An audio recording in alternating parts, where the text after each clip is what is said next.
Welcome to the Offer Mojo Show. We have another episode that we're going to be talking about a different way of marketing and selling our offers. In this episode, we are going to explore how entrepreneurs can use their speaking as their most profitable marketing strategy with no big following, no fancy funnels, no paid ads. That's what I like. But here's the twist. And this is what I love.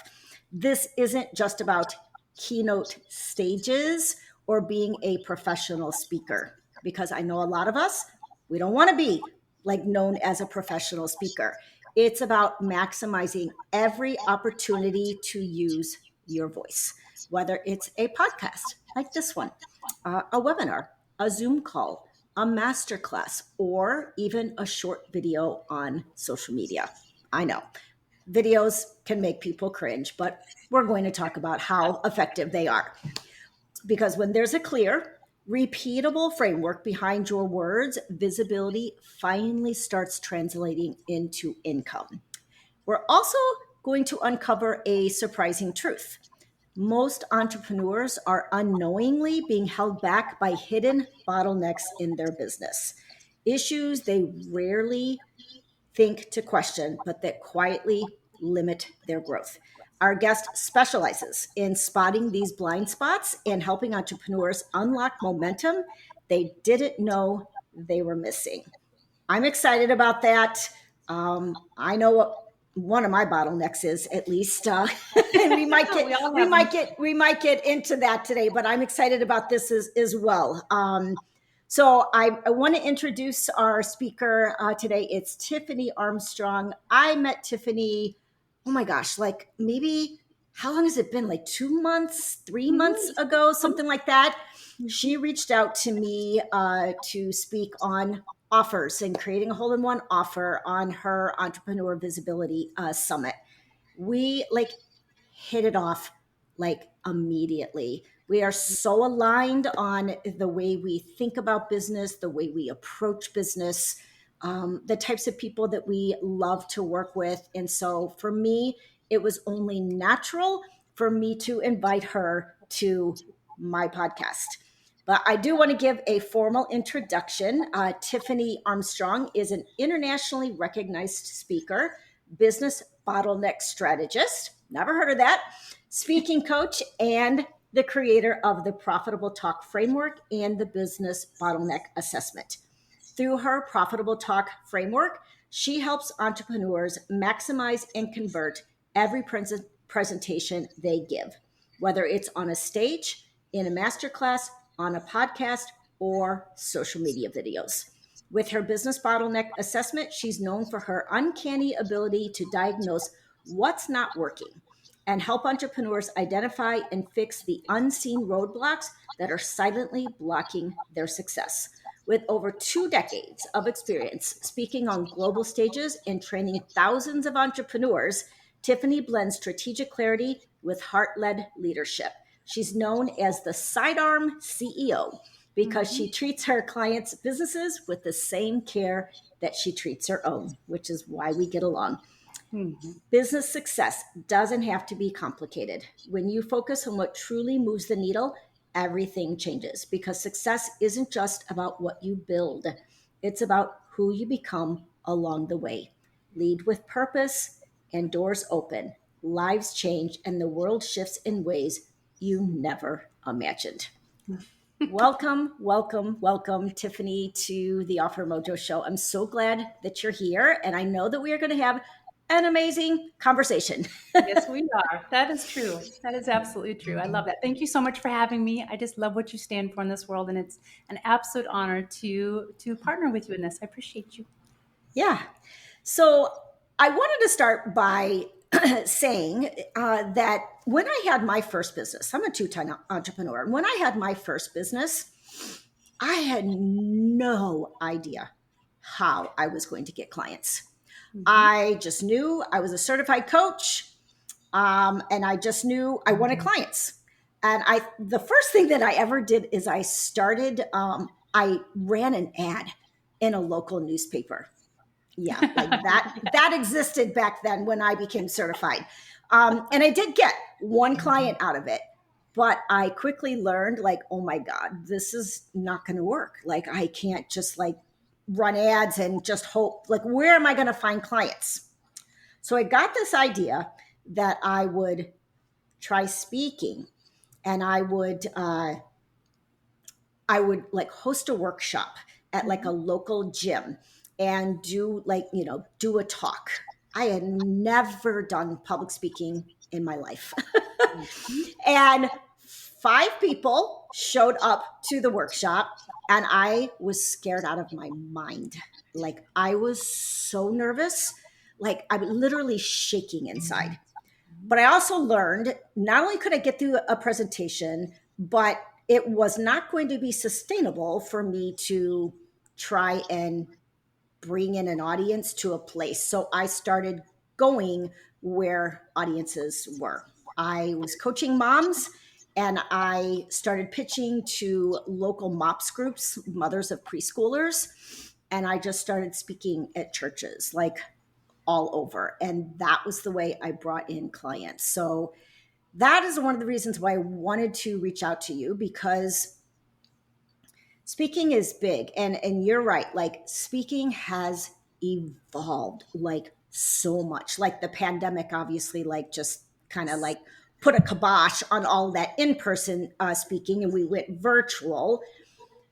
Let's first, I want to hear your take on, like, what makes speaking so powerful for visibility and like bringing traffic to your website, your offers, and Mhm. so forth. Absolutely. I love that question. First of all, I can relate to you having fear of speaking at the beginning. I think Mhm. most people, I'm going to say there's probably about 10% of people who are like, no, I just love speaking right from the Right. start, but that's very rare.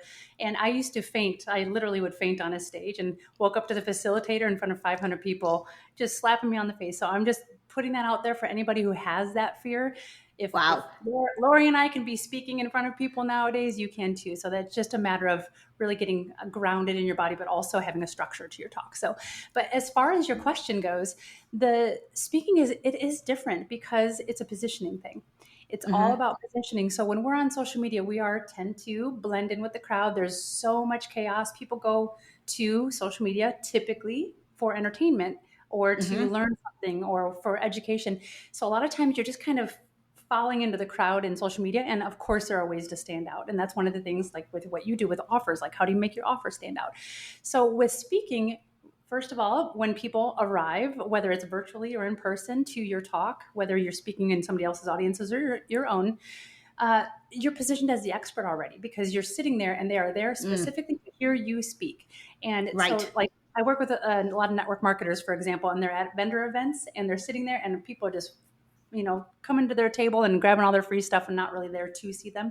When you are Right. actually a speaker, you are positioned as the expert. And so Hmm. it's truly just a positioning thing. And so they get to, it's interesting. And we've all seen people either on social media who speak well and really speak to our hearts, or other speakers where we just feel like we know them. We haven't met them, but we feel like Hmm. we know them. We understand their morals and values because they're speaking that through what their topic is. They're just kind of weaving in who they are.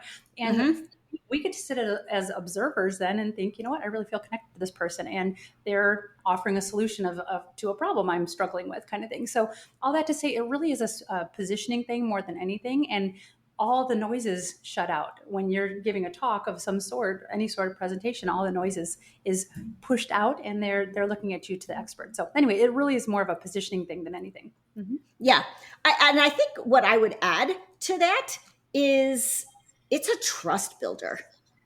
Absolutely. In a world of a lot of AI generated content, how to things, all of that kind of stuff, like, to actually hear someone speak live and to get a feel for their personality, like you said, their values, their expertise, it's like, oh, this is actually a real person.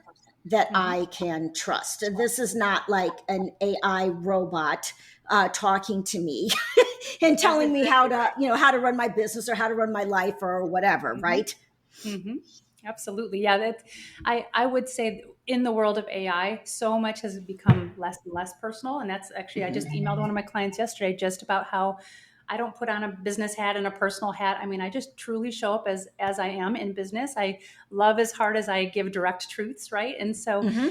there's just so much to be said about when you are sitting in an audience and a speaker is speaking at your value, like really relating to you on your values, but also giving you some paradigm shifts, things that you've always thought this way, and they have you thinking like, oh gosh, I've never considered that. That is Hmm. where you start to become very valuable in their minds. And so, yeah, I just could not agree more with you on the fact that we get to know that person on a soul level, as long as we're speaking from our hearts as Right. speakers. If we're Yes. going in and putting on our business hat and like, I am the guru and I'm going to impart my wisdom, people will not connect with you. Please don't be that person. Just be yourself. Yes. And the professional version of yourself, right? We all have that in us. So I love that. That's one thing I love Yes. about you is that you just show up real. You're just real as can be, and it's one of my favorite things about you. Likewise. It takes one to know one, right? Well, thank you. Agreed. Agreed. Yeah. Okay. So, let's just say people like, okay, they get it. I'm sure they get it that it's, speaking is important for, for visibility, for positioning, for trust, all of that. But speaking is honestly a little bit more, I guess, challenging. And there is, I think, a very specific way in which we need to show up and very specific way in which we need to position ourselves. And I think one of the questions that I had is you had said that many entrepreneurs unknowingly are losing 75% of their audience when they speak. Why? Like, tell me what Mhm. it is. What are they doing, or what am I doing for that matter, that's losing the audience? This is one of my absolute favorite topics to speak on because this very, very simple concept has brought people thousands and thousands of dollars extra because once they understand this, they're never going to do a discovery call the same. They're never going to do any type of social media videos the same, and obviously any sort of speaking. So what is happening is there are different personalities out there. That's just the Hmm. reality. And there's a whole bunch of personality tests out there. So whatever ones you lean into, just use that as your reference point. But the ones I use for specifically speaking for Hmm. entrepreneurs, we call them feelers. There's the feelers of the world, right? And I'm going Okay. to explain a little bit more about this. There's the doers, okay? There's the Hmm. dreamers, and there's the thinkers. So if I am naturally a very analytical person, just that's just how Hmm. I function. That's what makes me good at what I do. But my Hmm. analytical side is I'm a thinker. And so I don't typically fully trust a speaker until they give me some sort of grounded proof, statistics, Hmm. some research, whatever it may be. And so if a feeler is speaking, and I've learned to speak the language of all four, and that's the power of being an entrepreneur. It's almost like speaking four different languages. We're always Hmm. going to speak from our dominant position, right? We're going to speak from our own personality type, kind of like the five love languages. We show love Yes. and then Uh-huh. we tend to like to receive love, but that's not always how somebody else likes to receive it, right? So many people I've seen, like a thinker, for example, get up on stage and just give analytical, and they lose the dreamers and the feelers Mm. because they need stories, they need a vision to believe in. The doers want to do items. So let me just go through them real quick. Feelers love Okay. stories. They love the heartfelt piece of everything. They love the connection, everything like that. They love that there's a mission behind it. Same thing for Hmm. the dreamers. They love the mission. They need to believe in a bigger purpose. They love to join movements, whatever it is.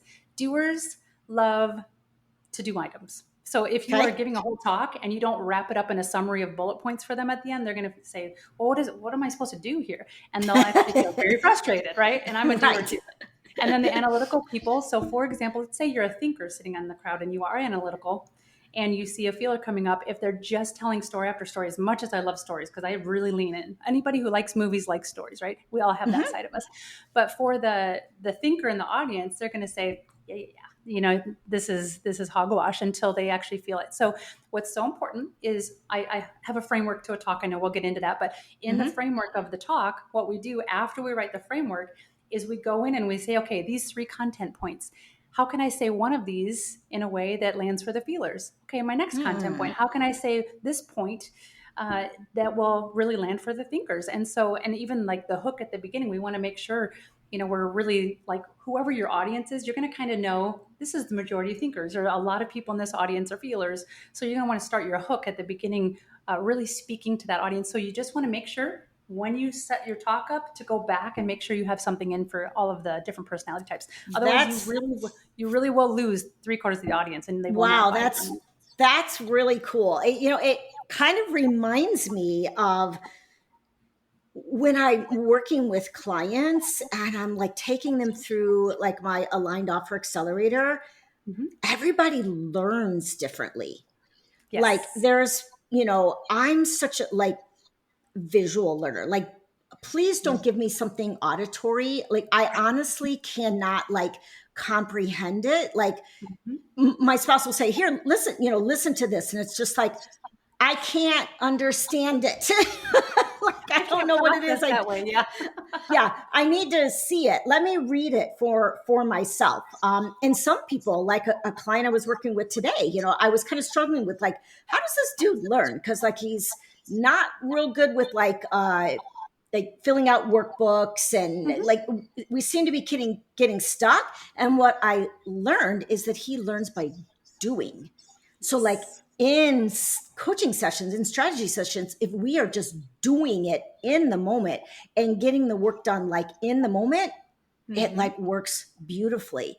And I think that's the same. Like, it's funny because when we speak, I think our natural tendency is to speak the way we are. Like, I'm very much a feeler, Mhm. right? And so I mean, Yeah, I'm you're kind of right. analytical, but like I'm Mhm. very much like a feeler. And Mhm. that's the way we speak, right? But then we lose people that like don't like, I've heard speakers that just go on and on and on and on and on and on and on in stories, and I'm like, what's the point of this? Yeah, wrap it up. Yeah, exactly. You're just like, come on, This make is it a great story, but where However, are we yeah, going with this? where's the tangibles? So I have the funniest quick story about that. Way back in the day, I was a pharmaceutical rep, and so I was sitting there in the waiting room waiting to speak to the doctor, and Mm-hmm. there was a pharmaceutical rep there before me, and so she got up, and this doctor was a driver. He was an analytical person through and through. He likes stats, he likes proof, all this kind of stuff, right? Mm-hmm. And a lot of doctors are, but not all of them. And Right. so she got up there and she walked up to him. This is the most embarrassing thing I've ever. It was secondhand embarrassment. I was just like, oh my goodness, how Right. Right. embarrassing. She pulls out a ukulele and starts singing about her drug to him, and he started looking around. He literally thought he was being pranked by his office, because Oh he's my like, there's no God. way somebody's like doing this with my personality. And so he actually just put his hand on her shoulder and said, please stop. No, I'm just going to ask you Right. to leave. And so then of course I went up next. And so I'm naturally an analytical person, but I tend to get a lot more into my feels when I'm talking. But with him, I was like, okay, I definitely know what tone. So it's not like I'm being inauthentic by shifting my tone a little bit, because I'm naturally a pretty soft person. But with him, I walked up and just did a little more of a masculine tone, just a tiny Mm-hmm. bit, just to match his thinker. And so I walked up and I said, well, that was interesting. And he goes, I thought I was being pranked. And I said, well, let me just respect your time. I'm just going to go through these really quick 3 things with you, and and let me know if you have any questions. Like, tell me what questions you have. So I went through those things, and he put his hand on my shoulder and said, thank you for understanding me. And he's not a feeler, but he Right. put his hand on his heart and went there. So it was just kind of a fascinating, simple story to depict that she is a feeler, obviously, and she went and led with that like lovey feely song and trying to get him to memorize. And I thought, gosh, that is such a weird way to do things. So anyways, that is just depicting how sometimes our And personality someone that type. loves music might have like really appreciated that. I'm sure there were some doctors who ate it up and they were like, yeah, keep going. So yeah, it's not for everybody though. And it's really important that we think through the audience. And this is social media videos. This is speaking from Mm-hmm. stage. We have to understand the audience. So let's just say we're doing a social media video. Maybe you don't have time to do something for every single personality Right. type in every single video, but just make sure you're mixing up your content. Hitting a couple personality types per video is a very powerful thing to do. So as And is people it consume your okay content. then? Is it okay to like say, okay, maybe one social media video like hits the feelers and the dreamers, but maybe one social media video hits like the thinkers. What was One the other? The doers, the word. thinkers and the doers, for instance. Yes, I would So just it's alternate. okay to like switch it up with like, it's funny because like I start thinking, your brand voice, your brand tone, like, is it okay to like kind Oh of yeah. switch up? As long as we ground, I always ground myself, and my clients ground themselves. I know yours do too, in who they really are. This is Mm-hmm. not about being inauthentic. This is not about trying to put on a hat that's not yours. It's just we all have all four personality types. It just is a Mm-hmm. matter of do we develop them? Which ones are dominant? And Sure. so all of us have, a thinker will see a little sweet 90-year-old lady on the street, and sometimes they'll say, well, hello, so that we all have our feeler side of us, Sure. Sure. or vice versa. So all that to say, it is just always make sure and you're so good at this with your offer magician offer, is really understanding what the North Star is for their branding. Like, what Mm-hmm. does that brand stand for? And then you can Sure. say it in different ways. So just as long as it's grounded in your branding, then Mm-hmm. and your brand voice, yeah, absolutely. We can just expand and do little bits. So sometimes I would start with a story for the feelers, and I'd say, you know what I saw today? And then I would go into a story time, right? And then Mm-hmm. maybe in the next video, I say, oh my goodness, you're not going to believe this. And I'll go right into a statistic and then some action items. And it's still me. It's still on Right. me. It's just like, what am I speaking to in that moment? Yeah. Yeah, love I that. love that. I love that. And I feel like because we're talking about these, speaking to all four personality types, I do feel like this is a good time to mention that Tiffany does have a resource for listeners called How to Speak to All Four Personality Types. And for anyone who's listening, that will be in the show notes. It is free for Offer Mojo Show listeners. It's not free all the time, but it is for you guys. So I encourage you to, because this is something new for me. Like even, and I've been speaking like for a long time. It might have been something like I knew a long time ago, but I've certainly forgotten it. So this is like a really good refresher for me. That's so perfect. And just a little side note too, for all of you listening, there's a coupon code area. Just type in all caps Lori, Okay, Lori. That's got it. your Yeah, coupon code and to I get it for will. free. Yes, I'll put that in the show notes for sure. Perfect. So Perfect. what I want to talk about now, I want to get into your profitable talk blueprint. And this, I, I mean, I think it's hard. I think sometimes people will like speakers or people that put together presentations or whatever, they're not necessarily taking a strategic approach to their talk. They just develop all kinds of talks about like all kinds of different things. And for me, and you may disagree with me, but for me, as an offer strategist, I want that talk to be aligned to your offers. Oh yeah, Um, absolutely. because like otherwise, what's next step for that person that you're talking to? We always want to be asking that question. What's the next step? Like you don't want them to walk away and just say, oh wow, that was a really great talk. Like that was amazing. Right. Oh, she was such a good speaker, and go on with your life. No, you want to know like what's the next step? How can I work with this person? Right. So let's talk about first, I think it might be good to get like just a high level view, like a high level framework of like what the profitable talk blueprint is. Nice and easy. So it's a simple, the big picture is a very simple approach to structure a talk. And Mm-hmm. I'm going to give you just two real quick examples after I share it. So, but this is after years. I spoke on stages, but also so many different talks I did over the years ago. And I just would walk away with no sales. And it was like beating my head against the wall. why was I wasting my time? I'm sure I impacted people, and that's the goal. But also, I was doing it as a business, and I wanted to make money as well, so I could impact more people, right? So Sure. we so many times we're speaking, and it's just not leading to something profitable for us, and then we're not having being able to impact people, like I said. So the talk framework, it's 4 steps, and then there's some Mm-hmm. granular steps in between. But number one, you have to start with a hook. We have to start with something that draws our audience in within the first 30 seconds. And I'm going to give you an example of how that went from me getting mediocre engagement on social media to having some of my videos go viral, 3 million people. Oh, I'm going to wow. show you exactly about what shifted. So I'll give that example in just a second. The second step is the content. And those are just depending on how long you have. If you're doing a 60-second reel, don't Mm-hmm. necessarily have 3 points, but if you're doing a more expanded talk, no more than 3 content points, meaning the tips or the value you're giving. So, Mm-hmm. and that is where most entrepreneurs sit.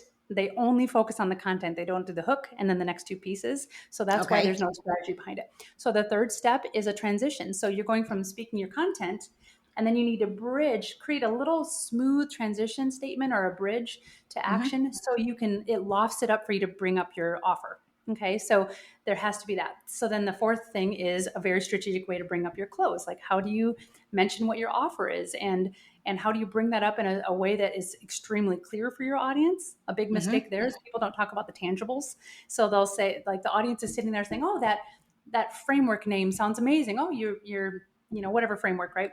Right. Your offer, that offer sounds amazing, but then they're missing, like, what is it? Like, is it an online course? Do you show up on Zoom calls? Like, sometimes they need the tangibles to understand and make action. Anything in a talk that leaves them still sitting in an objection that they're thinking or Mm. having a question unanswered, they will not pull out their credit card and buy. So there has to be a structured approach to that. So that's the big picture: is the hook, content, transition, and close. That's the big bird's eye view. And are you okay if I just jump into the hook part and how that shifted Yeah. my? Yeah. Absolutely. Yeah. So I built a very large. I have 3 successful businesses. I have actually created them off of social media for the most part because I use the Okay. speaking strategy. However, back in the day when I was building my safety business, I built an audience of about 50,000 people. Well, as Mm-hmm. that was on the growth path, people were clicking on my videos, and I was giving amazing safety tips. And then I had an offer. I sold online courses and some other things. And what I realized, nobody was buying my stuff. This was so many years ago now, but nobody was buying anything. And I thought, my gosh, and my tendency, my natural, this is why bottlenecks are important. My thought was, oh, my offer must not be good. Okay, which I could Mm. have probably used you back then, but I thought my offer wasn't good. Okay. However, what I actually found out in this, and sometimes that is the case, but what I found out with this is I thought, okay, why is nobody buying it? So I went and looked at the insights on the videos, and I saw 90+ percent of people were hopping off of my video after 3 seconds. So they weren't even hearing Oh, my tip, and they weren't even hearing my offer. So no tip, no offer. So that I can't endear myself to them. I can't position myself as an expert, and right.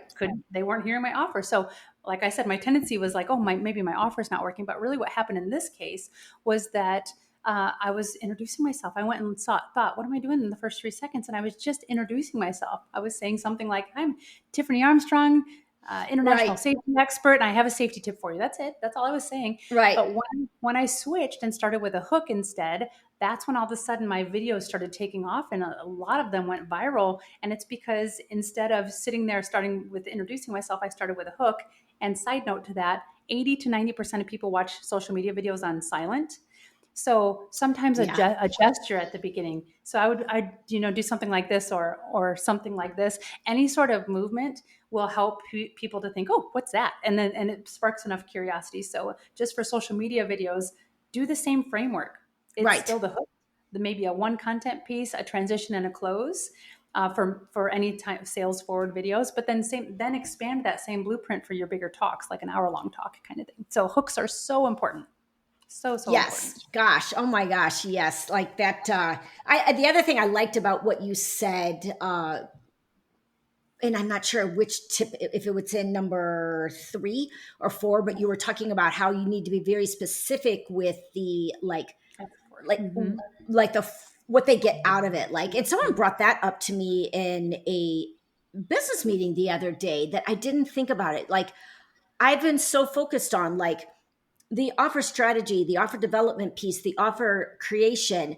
Like, I don't very often mention that I'm also like a certified funnel builder. Like, it's like, Yeah.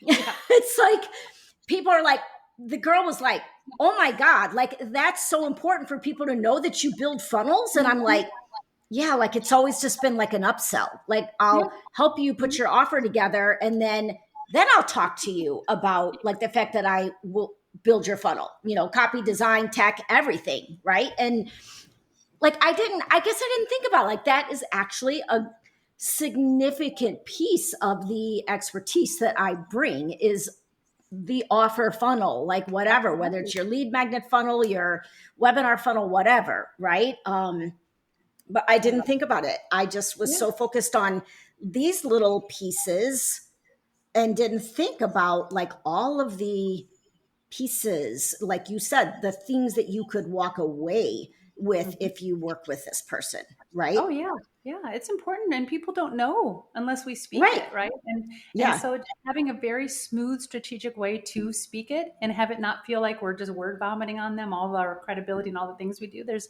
very smooth ways to get that out and have your audience, no matter if it's 2 people or 800 people, and just have them really get it. We just need them to get Hmm. it. So that's why it's important to look through your whole talk and think, what are all the questions they might have about the tip I'm giving or tips? Hmm. And what are all the questions that they might have about my offer? And then make sure you're answering those in the close and the transition. So it's so Okay. important. So I love that you brought that up. I love that. Yeah.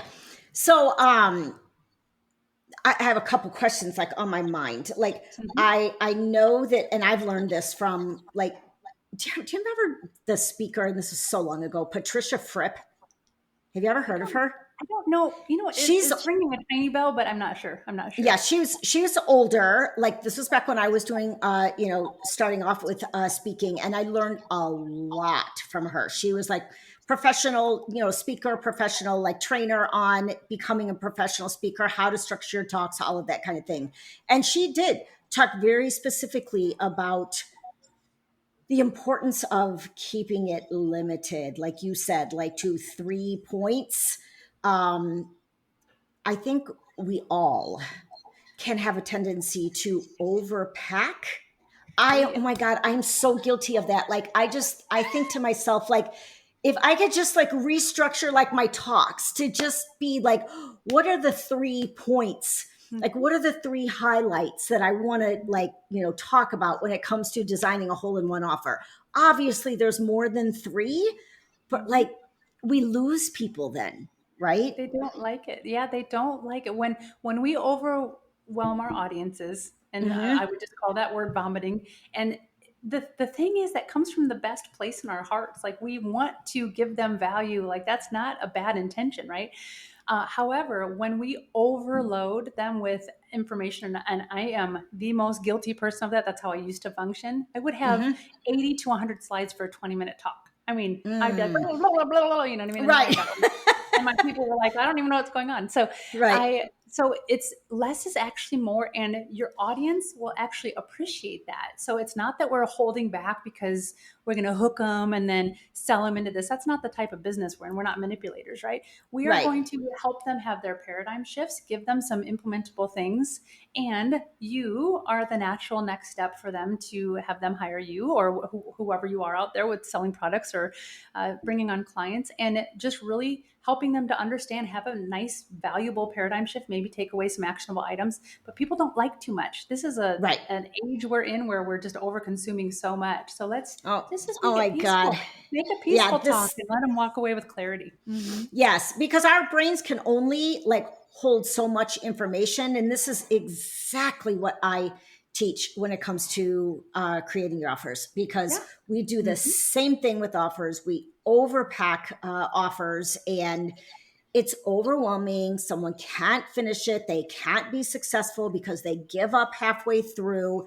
And Mm-hmm. we don't want our audience to do that when they're listening to us. And we don't want our clients to do that when they're engaged with our offer.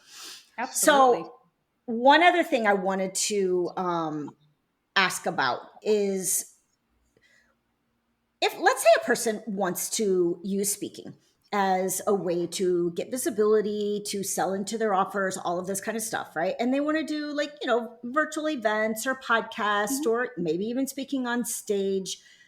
what do you recommend in terms of like the number of talks that a person should have or start with? Because I Ooh, feel that that sometimes too is like we can get like overpacked with, and we're we're creating all these custom talks for mhm. people. Yes, don't do that. Don't do that. For years. It's just too much, and we don't need to be. We don't need to put that kind of pressure on ourselves. Business really can be more simple than we make it, and sometimes we Mhm. just overcomplicated the living heck out of it, and it just doesn't need to happen. So, if you are thinking more keynote style, okay, so I'm just going to Mhm. break this into two categories: social media videos, webinars, master classes, podcasts. We can obviously have a little variety there, but as far as keynotes go, have one keynote, maybe two keynotes, but just one Okay. is perfect. So if you're kind of going in those two different directions. However, a couple things on that is I would suggest maybe, like, let's just say you want to start out in this strategy. Let's say you're an entrepreneur, you've never really taken this strategy, something very simple to just dip your toe in and test the market. Everything's a test in business. Mhm. So you could say, hey, you know what? I have a master class and this is what I'm going to be going over, and this is Mhm. where they can use your help to really understand how to present the offer at that. So let's just say you have a master class and you just say, hey, in 3 weeks, 4 weeks, give them a little lead time to RSVP. You can say, I'm going to have this master class. Here's the main things you're going to learn at it, da, da, da, da. And then you invite people over to it. You could reach into other people's audiences and drive them to it. There's some amazing ways to fill your classes. Mhm. And then you just have that one master class, test how that goes, and have a structure to that master class, and then pitch your offer at the end, which is a beautiful thing. And then let's just say you wanted to create two of those, maybe three at the most, and Mhm. alternate them. Do one month, a different one, like number two, the second month, number three, and then just rinse and repeat. Think about business as a rinse and repeat cycle. You don't need to come up with brand new content all the time. And then from those three master classes, you could create 100 social media posts. I mean, honestly, there's so much that we Right. can do with like repurposing our content. So yeah, there's no need to go overboard with it. And then just speaking to the financial gain with this, a lot of Mhm. people think they need to be talking constantly, and I will just tell you, and this is one of my favorite things about the speaking strategy, because the way we position ourselves is I did a cost analysis, because that's my analytical brain. I did a cost analysis. I Okay. went and I did 9 networking groups. I just wanted to test that, see the cost analysis of that. Then I spent 6 months going hard on social media, and I did very well at it, but it was Mhm. draining my time and it was a burnout for me. And then I did my speaking, and I just did a cost analysis. One talk done well with a structure Mhm. led me to more money from that one talk than I made in 6 months of social media and 9 networking groups. I mean, multiple, like 25 networking meetings a month. I made more money from that one talk than I did all of that combined, because Wow. there's a structure to it. And so this is where it's like, gosh, we don't have to juggle 8,000 balls in business. We just don't. We need to have a clear offer. We need to lift all the bottlenecks, and we have a structure to our talks. And that's pretty much, that can turn on the faucet on your business on a level that I've seen so many times. And it's a breeze.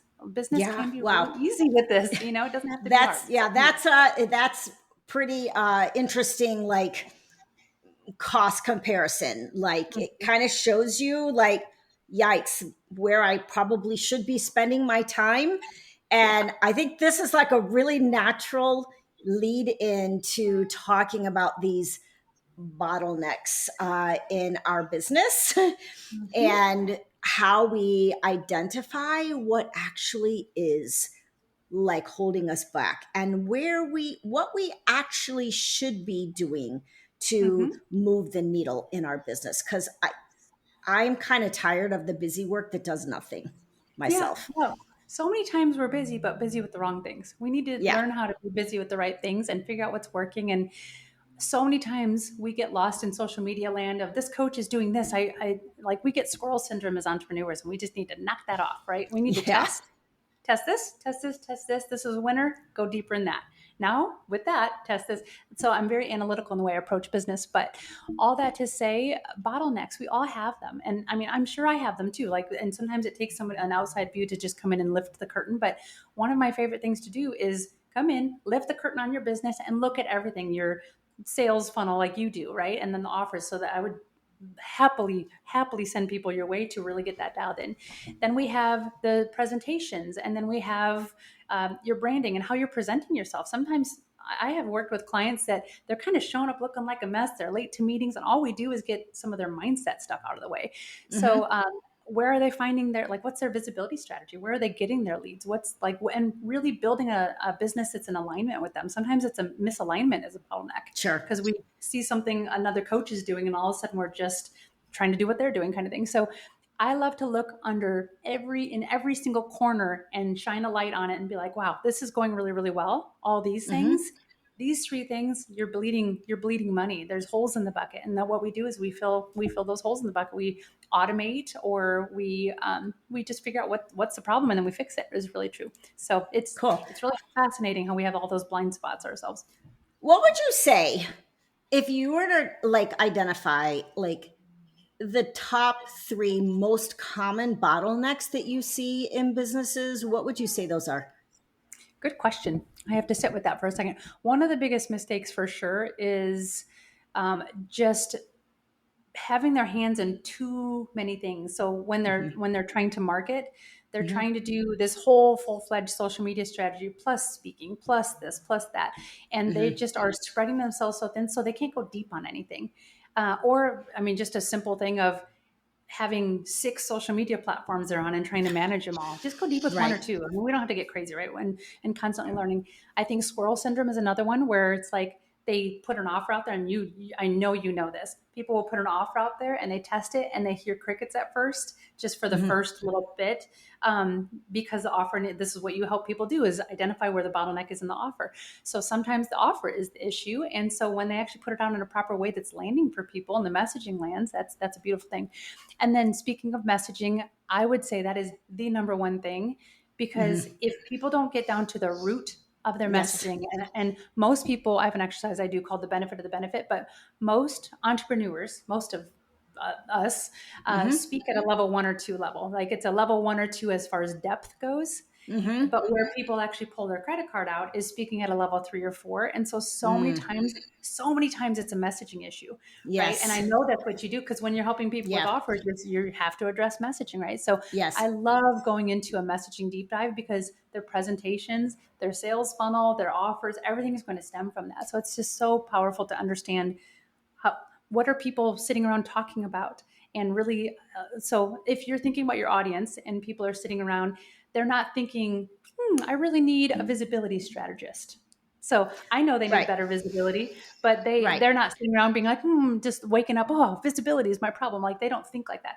What are they sitting around talking about with their friends? Like, what words are they using? All of that is part Right. of the messaging. It's so important to Yeah. understand people at their Oh core my level. God. I just went through this whole thing with one of my clients this morning, and he's so like advanced and so like high level, and he just keeps speaking in like these. Well, what I do is I help people regulate their nervous system. And I'm like, okay, I get that. Yeah. You get that. But people are not walking around and saying, oh, I just really want to regulate my nervous system. Right. They're Yep. saying, oh my God, I'm so tired of feeling stressed out, like anxiety, like I can't sleep at night, I feel so anxious. Hmm. That's what they're talking about. They're not. I Yeah. said, so we Mhm. spent like literally an hour like diving into just the, what are they saying is their problem, what's keeping them up at night, how are they talking about it, and what do they Mhm. want, like what are they, oh, they want to feel healthy. Again, Deeper than that. Hmm. deeper than that, like what do they really want, Hmm. so yeah, that is like and I would agree with you, that's probably the number one thing that most entrepreneurs struggle with, is that messaging. Even Hmm. myself, like I'm consider myself a messaging expert and I know how to drill down, but there's so many nuances with human beings, and trying to understand where the human mind is at. Hmm. And like you said too, like kind of back to like how we speak to them, there's the feelers, and how do we like speak to them in a way that the feelers resonate, and then there's the doers, and that it's like there's a lot of nuance that goes Hmm. into messaging and speaking and that whole Yeah. thing. There So are, and that's why it's so important, like you do, is to go deep on messaging, because it really is the stem of everything. And yes. if it's not landing, all the other Hmm. things so a lot of times messaging is the bottleneck. Like, Yes. and then once you get that dialed in and you apply it to everything, all of a sudden that faucet of finances come in, the income turns on, and it's a beautiful thing. It's amazing like how much falls into place when you Hmm. get the messaging when you get clarity on the messaging, like the offer becomes easy, like putting together signature talks becomes easy, like crafting stories for and videos becomes easier. It's like now like what you're talking about, like Oh yeah, it's just so it's so much neat. easier. It's so Yeah. neat to not have your messaging clear and go do a talk, and then to have your messaging clear and go do a Hmm. talk of any sort, Yes. and just watch the engagement change. Watch the Yes. purchases change. Same thing for social media. Social media messaging that's not landing, you're hearing crickets. Yes. And all of a sudden you put something out and you're like, holy cow, like Hmm. 1,000 people shared that. That's pretty awesome. You know what I mean? So Right. it's very, very powerful. Very, Cool. and I'm just going to say one real quick thing about that. A little caveat is AI is a beautiful thing, but you really Hmm. do need to know how to use it. And so sometimes, Hmm. so many times, AI is just going to pump out bland, fall into the crowd kind of marketing. And so I know that you do very well at that. Something I do as well is we go deep and we hold AI their Oh feet my to the God. flames, Like, right? I I know can't we're even like, tell you no. the arguments I have with AI. I've been writing website copy for one of my clients who's a dog trainer, and it has gone out to the internet and pulled content from all these other dog training websites. And all it keeps saying is the phrase, both ends of the leash. I provide training for both ends of the leash. And I'm like, I swear to God, if you use that phrase, both ends of the leash, one more time, we need something creative here. Like, this is not creative. You need to start Everyone's showing saying your bicep. this. Yeah. Right. That's exactly right. Yeah, we do have to have arguments with AI and just Yeah, know how we to do. prompt it properly. So it really, Yes. it's really cool to see bland, and then you give it some true prompts, and all of a Yeah. sudden it's like, whoa, like where you should get goosebumps at your own messaging. Like once it comes, you Right. should be like, that's it. So I know Yeah. that's where you get your people to, and I love Yeah. that And about I build custom GPTs. And it. Hmm. even with custom GPTs, when you've given it all of the information in the world, it can still Hmm. get hung up and do bland, pull stuff from out on the internet. I mean, that's what its specialty is, right? But Hmm. why we need humans. That's right. Yeah, there's humans behind AI is where the Yes, power comes from. exactly. Otherwise, we will mix in with the crowd, and that's just the Yeah. reality. So yeah. So I wanted you, I know that you do a business bottleneck assessment for Mhm. entrepreneurs. Give us just a quick synopsis of what that looks like. And Yeah. I will definitely put this information in the show notes as well. Okay. Thank you for that. Yeah, it is a real straightforward appointment. It's 90 minutes. We hop on a Zoom call, and the questionnaire you fill out ahead of time gives me a lot of information. I do a whole bunch of research before I even hop on the call. So I'll Hmm. look through in a lot of nooks and crannies before we even start.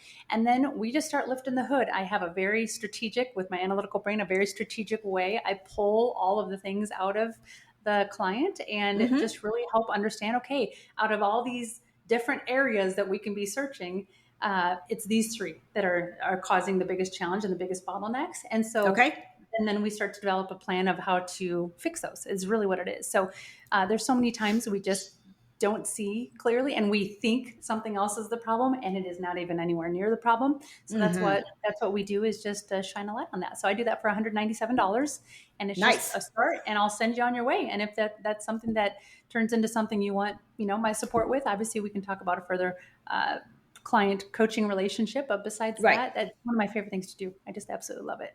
I love it.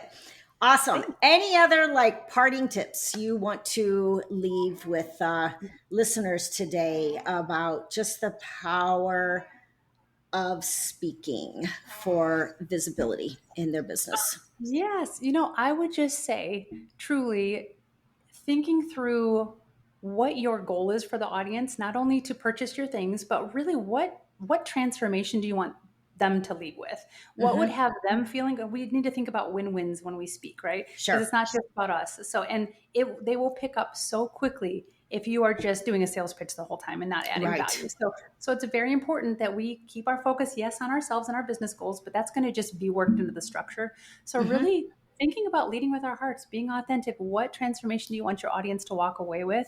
And then structure your talk around that so they walk away. Don't give too much away. Don't give, like we talked about earlier, but really just think about, start by thinking, what is the transformation I want them to receive? And then start building your talk around that. That's just a nice, simple way to do it. Awesome. Very, very cool. So anyone who wants to reach out to or just kind of see what Tiffany is all about, you can go to her website, which is tiffanycoaching.net, right? Perfect. Okay. Tiffanycoaching.net. Nice and simple. Okay. So thank you again for being on the show today. And yeah, I think it's going to be a great episode. I love this conversation. Thank you, Lori. Thank you for everything you bring to the world too. You are helping. This is the thing about offers.